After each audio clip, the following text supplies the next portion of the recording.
சிவாய. ஓம் நம சிவாய. ஓம் நம சிவாய.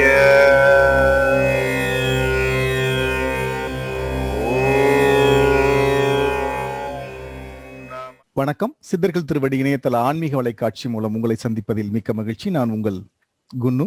சித்தர்கள் திருவடி இணையதள ஆன்மீக வலைக்காட்சியில் ஜீவபீட தரிசனம், மகான்களோடு நான், மகான்களின் வரலாறு, இன்னும் பிற சித்த புருஷர்கள் பற்றிய, சித்த ரகசியங்களை பற்றிய நிறைய விஷயங்களை ஆன்மீக விஷயங்களை எல்லாம் நம்ம இங்கே பதிவிட்டு கொண்டிருக்கிறோம். இன்னைக்கு இந்த காணொலியில் நம்ம பார்க்க இருக்கிறது சோழமண்டல சித்தர்கள். சோழமண்டலம் அப்படின்னா திருச்சி, தஞ்சாவூர், நாகை, திருவாரூர் மற்றும் புதுக்கோட்டை உள்ளடக்கிய இந்த ஒரு பகுதியை தான் சோழமண்டலமா அப்போ கருதப்பட்டது. சோழமண்டலம் என்பது சோழ அரசர்களால் ஆட்சி செய்யப்பட்ட ஒரு பகுதி. சேர, சோழ, பாண்டிய மன்னர்களில் சோழர்களில் உள்ளடக்கிய அந்த பகுதி. இந்த சோழ நாட்டிற்கு நிறைய சிறப்புகள் இருக்கிறது. அதுல குறிப்பா தஞ்சாவூர் அப்படின்னு பாத்தீங்கன்னாக்கா, நஞ்சையும் புஞ்சையும் கொஞ்சி விளையாடும் தஞ்சை தரணி அப்படின்னு சொல்லுவோம். மாடு கட்டி போரடித்தால் மாளாதென்று யானை கட்டி போரடித்த இந்த பகுதி தான் தஞ்சாவூர் பகுதி. இது ஒருங்கிணைந்த தஞ்சை மாவட்டமாக இருந்தது. இப்பொழுது பல மாவட்டங்களாக அது பிரிக்கப்பட்டிருக்கிறது. அதுல திருவாரூர், நாகை போன்ற பகுதிகள் எல்லாம் மிகவும் முக்கியத்துவம் வாய்ந்த ஒரு மாவட்டங்களாக அமைந்திருக்கின்றன. சோழமண்டல சித்தர்கள் என்ற வரிசையில இன்னைக்கு நம்ம எடுக்க போற மாவட்டம் நாகை மாவட்டத்தில் இருக்கும் வடக்கு பொய்கைநல்லூர் கோரக்க சித்தர் பத்தி நம்ம பார்க்க போறோம். நாகை மாவட்டத்துல நீங்க பாத்தீங்கன்னா இது ஒரு புண்ணிய பூமியாக தான் பார்க்க போறோம். வடக்கு பொய்கைநல்லூர் அப்படின்னா என்னங்கிறதுக்கு நிறைய பேர் விளக்குகள் கொடுக்க காத்துட்டு இருக்கிறாங்க. கோரக்க சித்தரின் வரலாறு, அந்த ஊர் பெயர் காரணம் எல்லாமே மிக தெளிவாக பதிவு நிறைய பேர் கொடுத்திருக்காங்க. அதெல்லாம் உங்களுக்காக காத்து கொண்டு இருக்கிறது. பொதுவா அந்த நாகப்பட்டினத்தோட சிறப்பு என்னன்னா, இது ஒரு ஆன்மீக பூமி அப்படின்னு சொல்லுவோம். கிறிஸ்துவர்கள் கொண்டாடும் வேளாங்கண்ணி என்ற புனித தலமும், இஸ்லாமிய சகோதரர்கள் வணங்கும் நாகூர் தர்கா என்ற அந்த ஸ்தலமும், சைவர்களால் போற்றப்படும் நீலய தாக்ஷி காய ரோகணேஸ்வரர் ஆலயமும் இங்கதான் இருக்கு. இந்த நீலய தாக்ஷி காயரோகணேஸ்வரர் ஆலயத்துலதான் அழுகணி சித்தருடைய ஜீவசமாதி அடங்கியிருக்குது. அழுகணி சித்தருடைய ஜீவசமாதியை பத்தி நம்மளுடைய இரண்டாவது பயணத்துல நம்ம பார்க்கலாம்.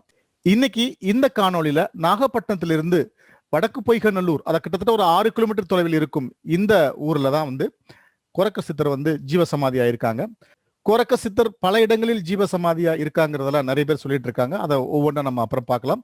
கோரக்க சித்தருடைய நூல்கள் ஒரு 13 இருக்கு. அதுல மிகவும் முக்கியத்துவம் வாய்ந்த சந்திரரேகை அப்படிங்கிறது, சூரிய ரேகையும் அவர் தான் பண்ணியிருக்காங்க. இது போன்ற நிறைய விஷயங்களை பத்தி நம்ம இந்த பதிவுல நம்ம தொடர்ச்சியா நம்ம பார்க்கிறோம்.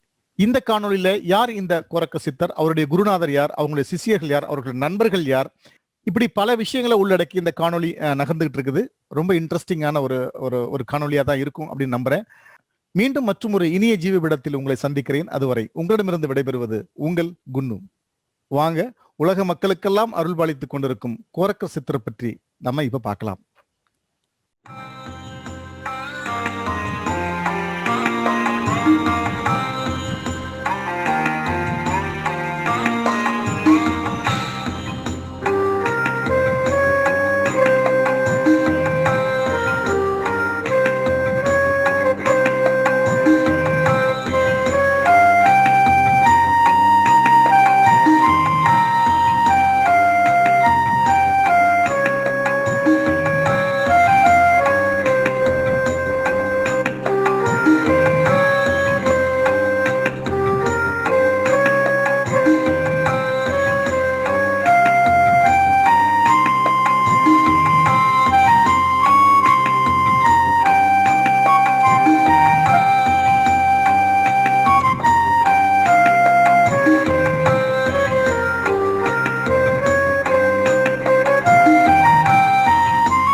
திருவடி நேயர்களுக்கு ஆத்ம வணக்கம்.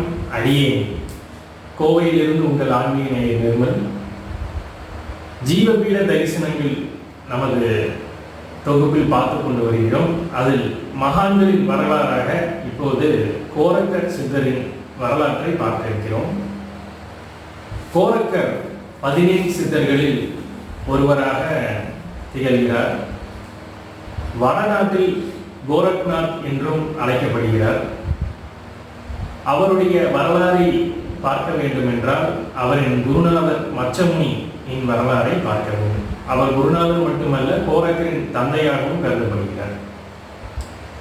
மச்சமுனி மச்சேந்திரனாக வடநாட்டில் கருதப்படுகிறார். ஒரு சமயம் புராணங்களில் சிவன் மற்றும் பார்வதியின் சம்பாஷணை நடந்து கொண்டிருக்கிறது. அப்போது மீன் வடிவில் இருக்கின்ற ஒரு மீன் குஞ்சு அந்த சம்பாஷணையை உள்வாங்கி பிறகு மச்சேந்திரனாக உருவெடுத்ததாக வரலாறு கூறுகிறது. பின்பு மச்சேந்திரனார் வடதேசம் தென் தேசம் முழுவதும் யாத்திரை செய்து ஒரு இடம் வந்து சேர்கிறார். அங்கே அவருக்கு சோர்வடைய தன் பசியை போக்க பிக்ஷை எடுக்க செல்கிறார். அப்போது ஒரு வீட்டில் ஒரு அம்மையார் மிக வருத்தத்துடன் பிக்ஷை அளிக்கிறார். ஏன் என்று கேட்க அந்த அம்மையார், எனக்கு மகப்பேறு நீண்ட நாட்களாக இல்லை சுவாமி என்று சொல்கிறார்.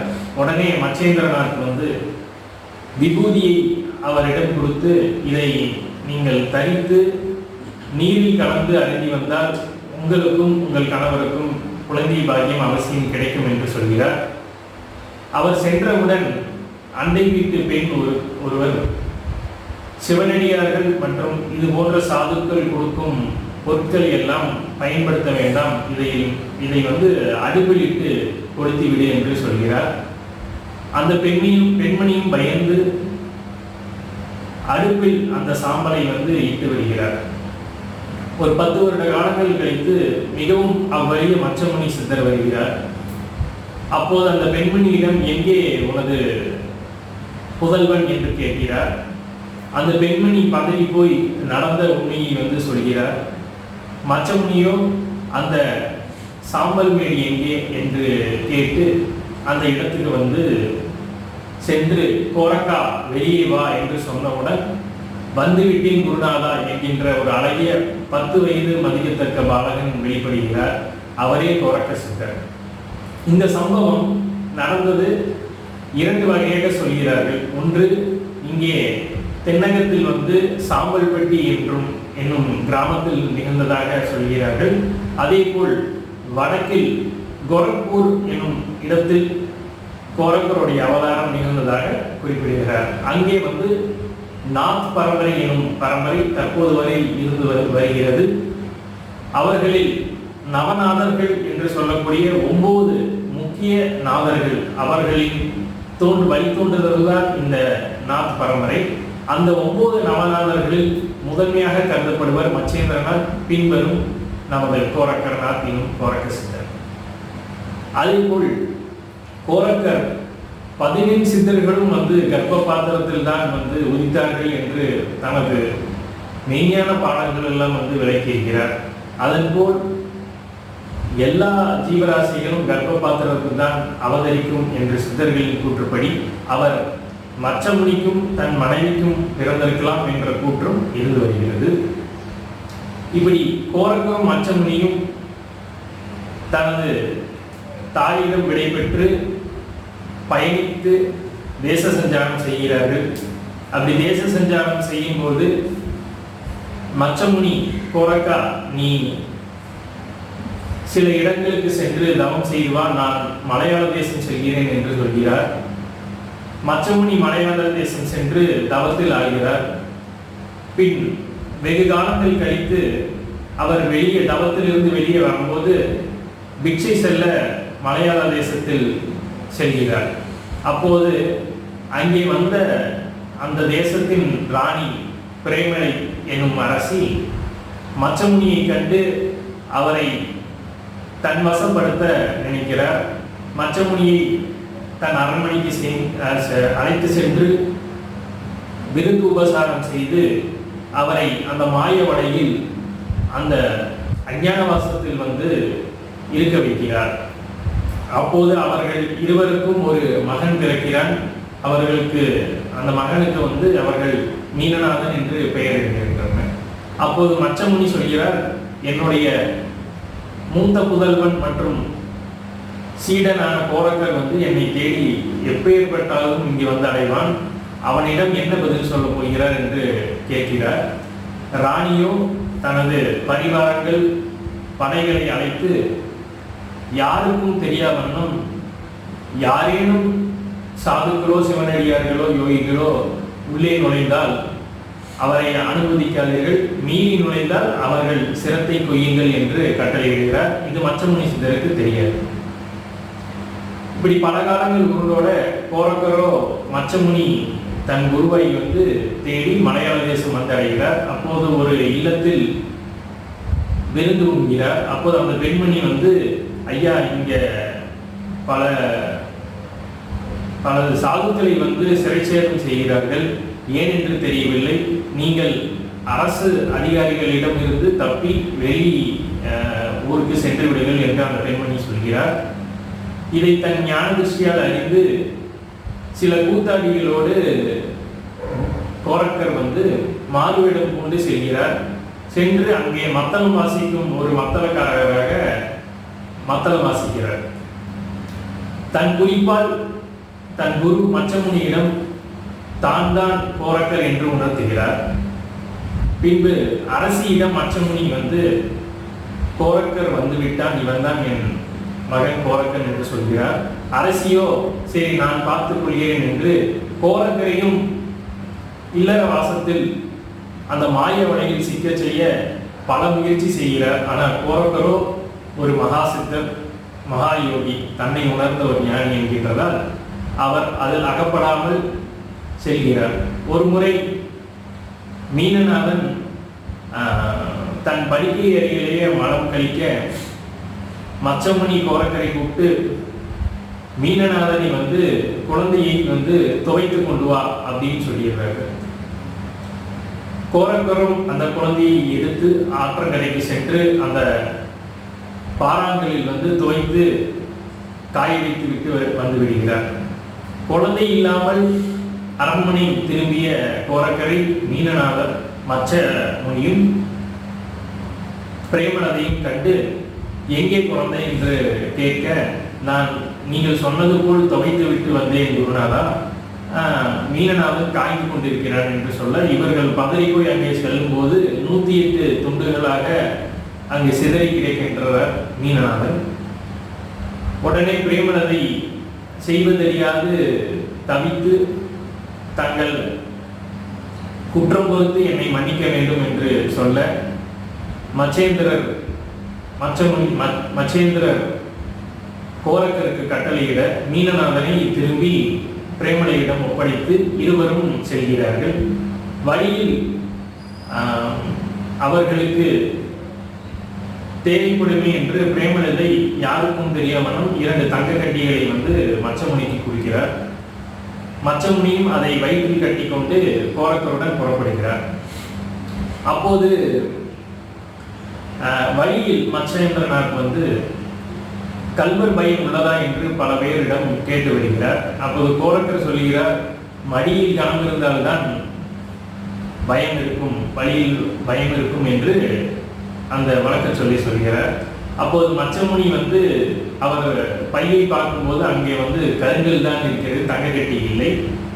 அப்போது வந்து மச்சமுனி கோவித்துக் கொள்கிறார், குருவுக்கே தோகம் செய்கிறார் என்று. இல்லை குருநாதா, நீங்கள் மாய வழியில் சிக்கிக்கொண்டு இந்த ஆள்கொள்ளியை வந்து தங்கள் மடியில் கட்டி கொண்டு வருகிறீர்கள், அதை உணர்த்ததான் இப்படி செய்தேன் என்று இதை விளையாட்டாக பல நூல்களில் வந்து அவர் ஒரு குன்றின் மேல் ஏறி நின்று சிறுநீர் கழித்த போது அந்த குன்றே வந்து தங்கமாக மாறியதாக சில நூல்கள் வேடிக்கையாக கூறுவது. அப்படி செல்லும் போது ஒரு இடத்தில் வந்து மச்சேந்திரநாத்துக்கு சோர்வு ஏற்படுகிறது. அப்போது கோரக்கர் போய் சில இல்லங்களில் வந்து யாசகம் கேட்கிறார். அது ஒரு இல்லத்தில் வந்து அன்று விருந்து உபசாரம் செய்து கொண்டிருந்திருக்கிறார்கள்.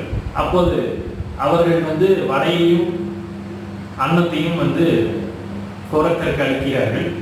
அதை கொண்டு வந்து மச்சேந்திரநாத்திடம் கோரக்கர் குடிக்கிறார். அந்த வடையை சாப்பிட்டு விட்டு இது மிகவும் ருசியாக இருக்கிறது அப்படின்னு சொல்கிறார்.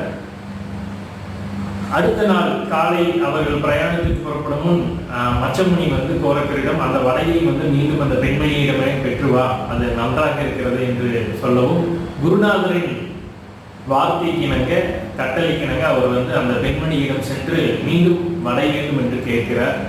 அந்த பெண்ணும் நகைத்து கொண்டு, நேற்று எனது இல்லத்தில் வந்து விருந்துபசாரம் நடந்தது, அதனால் வடை வந்து செய்தோம், அந்த பதார்த்தத்தை தினமும் செய்ய முடியாது என்று சொல்லி, யோகிகளான தங்கள் வந்து நாவை கட்டுப்படுத்த முடியவில்லை என்றால் சாதாரண மனிதர்களாக நாங்கள் எப்படி அதை பின்பற்றுறது என்று கேட்டவுடன்